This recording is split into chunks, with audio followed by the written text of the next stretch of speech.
Elhamdülillah ve salatu ve selamu ala Resulillah. Euzu billahi mineşşeytanirracim. Bismillahirrahmanirrahim. Ve kul Rabbi gfir ve erham ve ente hayrur rahimin. Sadakallahul azim.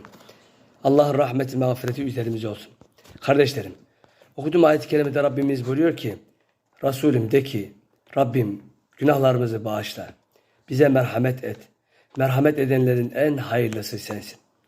Rabbimiz kullarına karşı merhametli, kullarının da merhametli ve vicdanlı olmasını istiyor.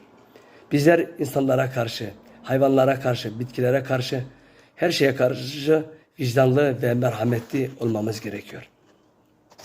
Peygamberimiz sallallahu aleyhi ve sellem buyuruyor ki, merhametlilere Rahman merhamet eder.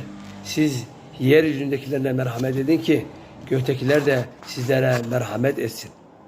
Vicdan sahibi, merhamet sahibi bir insan bilerek, isteyerek bir karıncayı dahi ezmez, öldürmez kardeşlerimiz.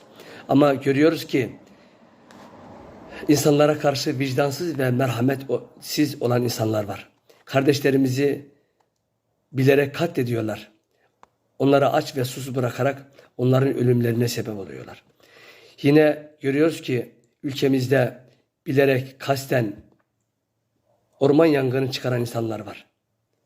Onlar o yanlışı yaparak başta insanlarımız olmak üzere ülkemize zarar veriyorlar. Oradaki yaban hayatının günahsız, dilsiz hayvanların ölümüne sebep oluyorlar. Biz vicdan sahibi, merhamet sahibi olmamız gerekiyor. Peygamberimiz sallallahu aleyhi ve sellem buyuruyor ki, merhamet ancak katı kalpli insanlardan çekilip alınır.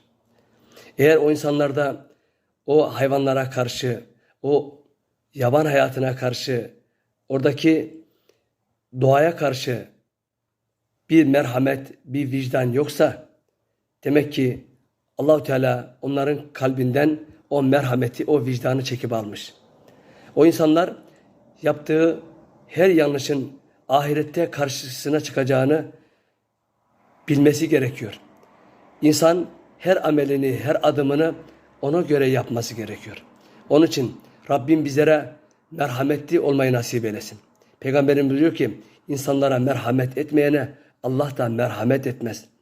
Bizler insanlara karşı merhametli olacağız. Rabbimiz de bizlere rahmetiyle, merhametiyle muamele edecek. Rabbim bu gibi yanlışları yapanlara vicdan ve merhamet ihsan eylesin.